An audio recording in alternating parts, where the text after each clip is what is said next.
कर्म ऐसे करो जैसे यज्ञ किया जाता है, क्योंकि कर्म ही यज्ञ है और इसका स्रोत स्वयं अविनाशी ब्रह्मा है। इसलिए कर्म का मार्ग सीधा ब्रह्मा तक जाता है।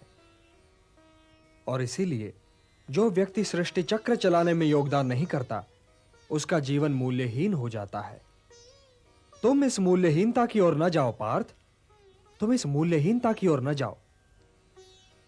जो व्यक्ति केवल अपनी समस्याओं के विषय में सोचता है, वो तो पापी है। इसलिए तुम इस मोह जाल से निकलकर अपने कर्तव्यों को पहचानो पार्थ, और उनका पालन करो।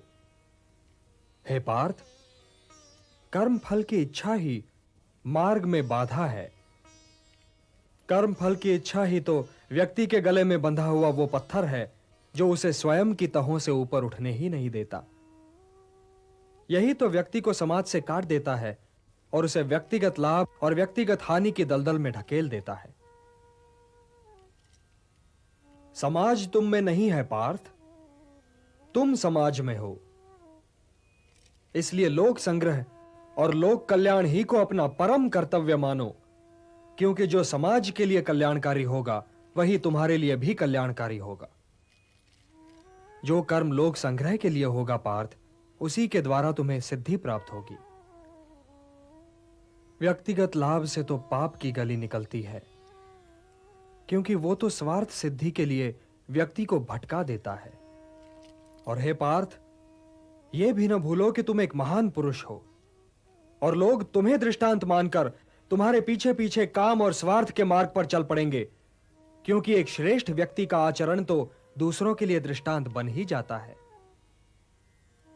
मुझी को लो। न मे पार्थास्ति कर्तव्यम त्रिषु लोकेषु किंचन नानवाप्तम अवाप्तव्यम वर्त एव च कर्मणि। त्रिलोक में मेरे लिए कुछ करना आवश्यक नहीं पार्थ, और त्रिलोक में ऐसा भी कुछ नहीं जिसे मैं प्राप्त करना चाहूं और प्राप्त ना कर सकूं। फिर भी मैं तुम्हारे सामने हूं, कर्म कर रहा हूं पार्थ, कर्म कर रहा हूं। यह दिखला रहा हूं, यह सिद्ध कर रहा हूं कि निष्काम कर्म के मार्ग पर चलते हुए जीवन व्यतीत करना संभव है। हे संजय, वासुदेव ने यह क्या कहा? महाराज, यहां पर तो वासुदेव कृष्ण के स्वर ही बदले हुए हैं, जैसे ये स्वयं वो नहीं बल्कि कोई और बोल रहा है। और कौन? महाराज, कुंती पुत्र अर्जुन क्या समझे ये तो मैं नहीं जानता, किंतु स्वयं नारायण के अतिरिक्त तो कोई और इस शैली में बोल ही नहीं सकता। कोई और तो ये कह ही नहीं सकता कि त्रिलोक में कोई ऐसी वस्तु है ही नहीं जिसे वो प्राप्त करना चाहें और प्राप्त ना कर सकें।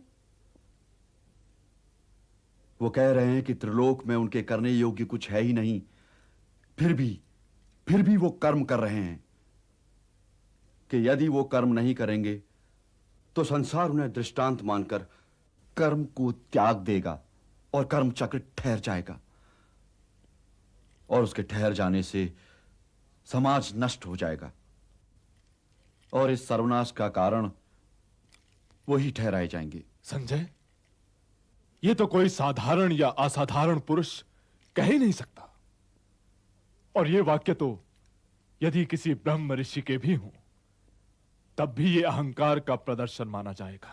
किंतु वासुदेव के उच्चारण में तो अहंकार की झलक भी नहीं थी महाराज। इसी ने तो मुझे भी भयभीत कर दिया है संजय।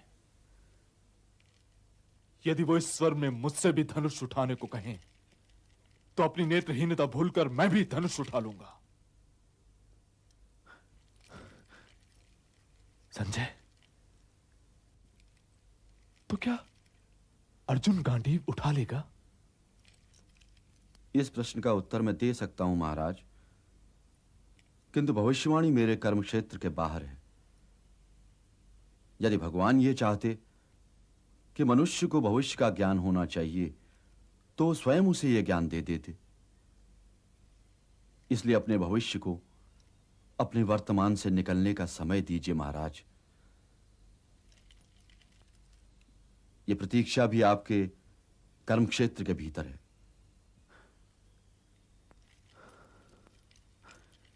कदाचित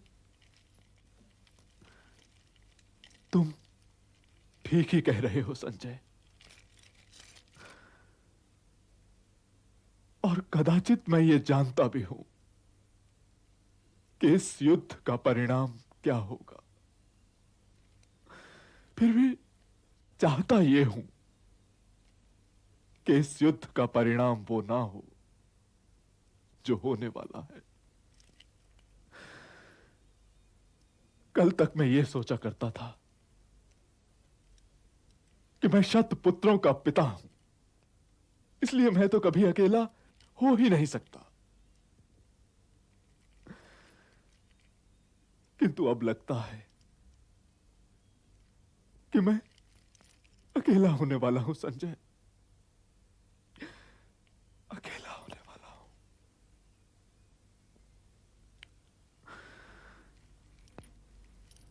इसलिए मुझे अब अपनी आंखों की उंगली पकड़ाकर कुरुक्षेत्र ले चलो।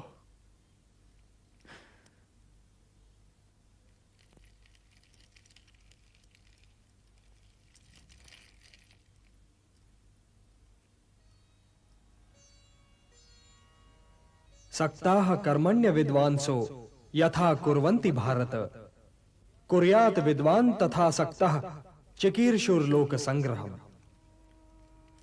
हे भारत, कर्म तो अज्ञानी भी करते हैं, परंतु केवल अपने निहित स्वार्थ की दृष्टि से। ज्ञानी का कर्म तो निस्वार्थ होता है, संसार के संतुलन को स्थिर बनाए रखने के लिए होता है, लोक कल्याण के लिए होता है। इसलिए हे पार्थ, अपने मन पर कोई बोझ न लो, अपना कर्म मुझे अर्पण कर दो और यह धर्म युद्ध करो। कर्तव्य पालन के मार्ग पर तो मृत्यु भी कल्याणकारी हो जाती है। यदि पितामह, गुरुजनों और सगे संबंधियों का तुम्हें वध भी करना पड़े, तब भी तुम्हें पाप नहीं लगेगा, क्योंकि कर्तव्य पालन पाप रहित होता है पार्थ।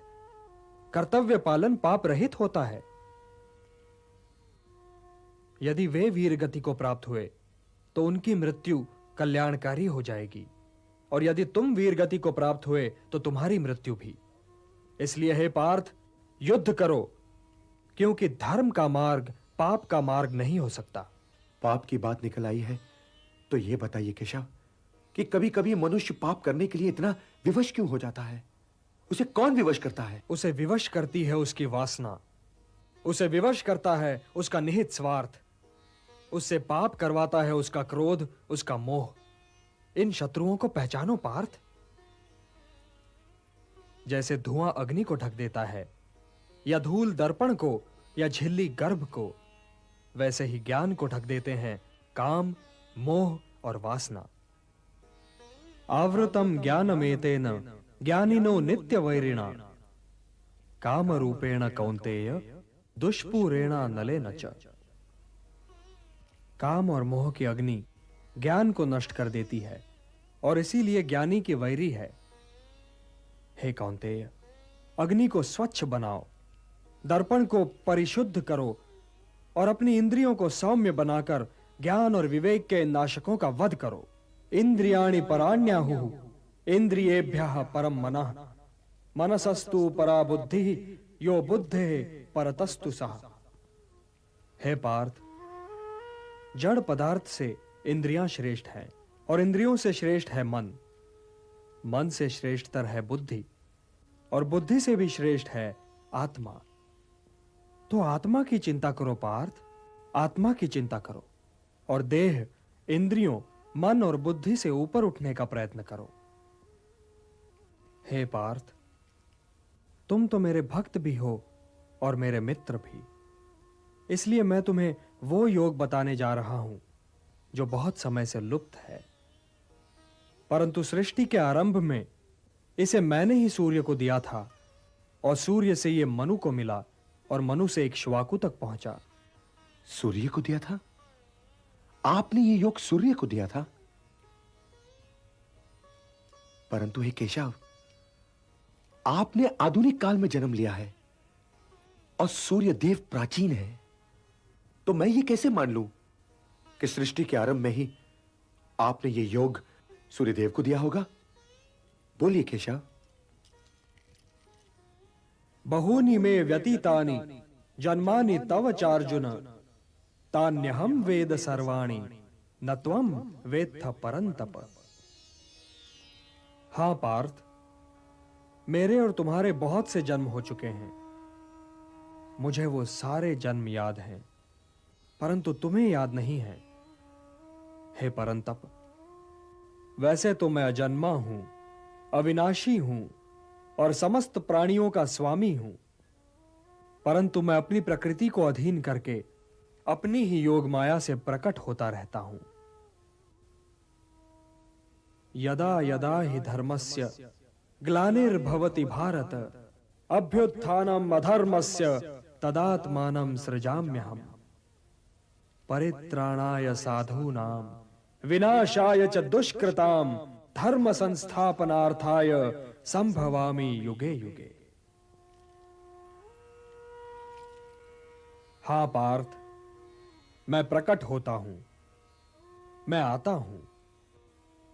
जब जब धर्म की हानि होती है तब तब मैं आता हूं, जब जब अधर्म बढ़ता है तब तब मैं आता हूं। सज्जन लोगों की रक्षा के लिए मैं आता हूं, दुष्टों का विनाश करने के लिए मैं आता हूं, धर्म की स्थापना के लिए मैं आता हूं और युग युग में जन्म लेता हूं। किंतु हे केशव, धर्म की हानि होती ही क्यों है? धर्म की हानि इसलिए होती है पार्थ कि मनुष्य मोह के बंधन को नहीं तोड़ पाता, कि वो अपने स्वयं से नाता तोड़कर समाज से नाता नहीं जोड़ पाता। हे पार्थ, यदि ऐसा न हुआ होता तो लाक्षागृह दुर्घटना न हुई होती, द्रौपदी वस्त्र हरण न हुआ होता और कौरव और पांडव सेनाएं यूं आज एक दूसरे के सामने नहीं खड़ी होती। तो क्या द्रौपदी वस्त्र हरण पर मुझे क्रोध नहीं आना चाहिए था केशव? यह निर्णय तो स्वयं तुम्हें लेना है पार्थ, किंतु द्रौपदी वस्त्र हरण केवल तुम्हारी व्यक्तिगत समस्या